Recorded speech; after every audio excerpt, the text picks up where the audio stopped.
Hi everyone, my name is Han. How I engage with video content today versus 10 years ago has changed a lot. 10 years ago I would have been 13 years old, and when I was 13 I had a Windows phone, I had a Nintendo Wii, a GameCube, as well as like a family desktop. And on those devices I'm accessing like YouTube, anime, watching movies, and of course like playing video games. My Windows phone, not to gas Windows at all, but like Windows could not download like Snapchat, apps like Angry Birds. You had to pay like $1.99 just to get the app. And those things like is for free on Android and iPhone, but there was a very limited selection of apps that you can access on your Windows phone. To the point that I'm trying to make is that technology has evolved a lot, as well as my taste in phones. I have a Samsung. iPhone people do not come after me. Wow, that was so mean to Windows. I still use Windows to this day. Anyways, but I guess another point that I can make is 10 years ago, I was just getting started in graphic design and videography.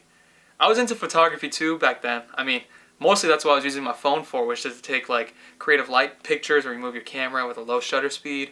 You get those like little light paintings. But that's when I started really kind of developing my skills as a graphic designer and videographer.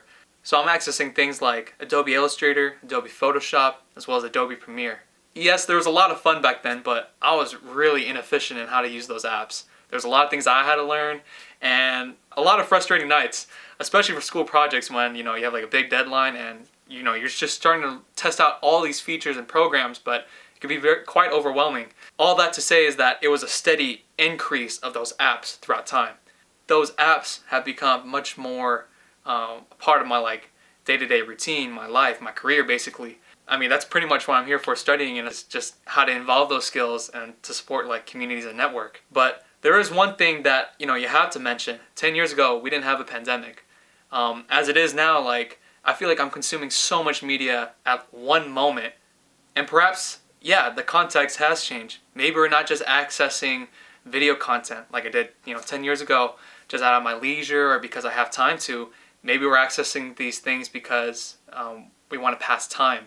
I know I said 10 years ago how I engaged with video content and media back then has changed a lot, but maybe it's just shifted. It's just that today, these technologies are way more involved in my lifestyle, and they take on new purpose. And it's going to be interesting how much more that changes 10 years from now. But hey, we'll see what happens.